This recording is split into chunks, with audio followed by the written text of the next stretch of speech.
ఆంధ్రప్రదేశ్లో political fever తారాస్థాయికి చేరుకుంది. కీలక నేతల ప్రచారానికి రంగం సిద్ధమైంది. పార్టీల అధ్యక్షులంతా జనంలోకి వెళ్లేందుకు సిద్ధమవుతున్నారు.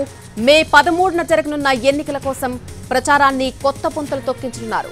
ప్రజాక్షేత్రంలోకి వెళ్లి జనం మద్దతు కోరబోతున్నారు. రేపటి నుంచి బస్సు యాత్ర మొదలుపెట్టనున్నారు సీఎం వైఎస్ జగన్మోహన్ రెడ్డి. రేపు ఇడుపులపై నుంచి జగన్ బస్సు యాత్ర ప్రారంభం కానుంది. మేమంతా సిద్ధం పేరుతో జనంలోకి వెళ్లబోతున్నారు జగన్. ఇడుపులపై నుంచి ఇచ్చాపురం వరకు యాత్ర సాగనుంది.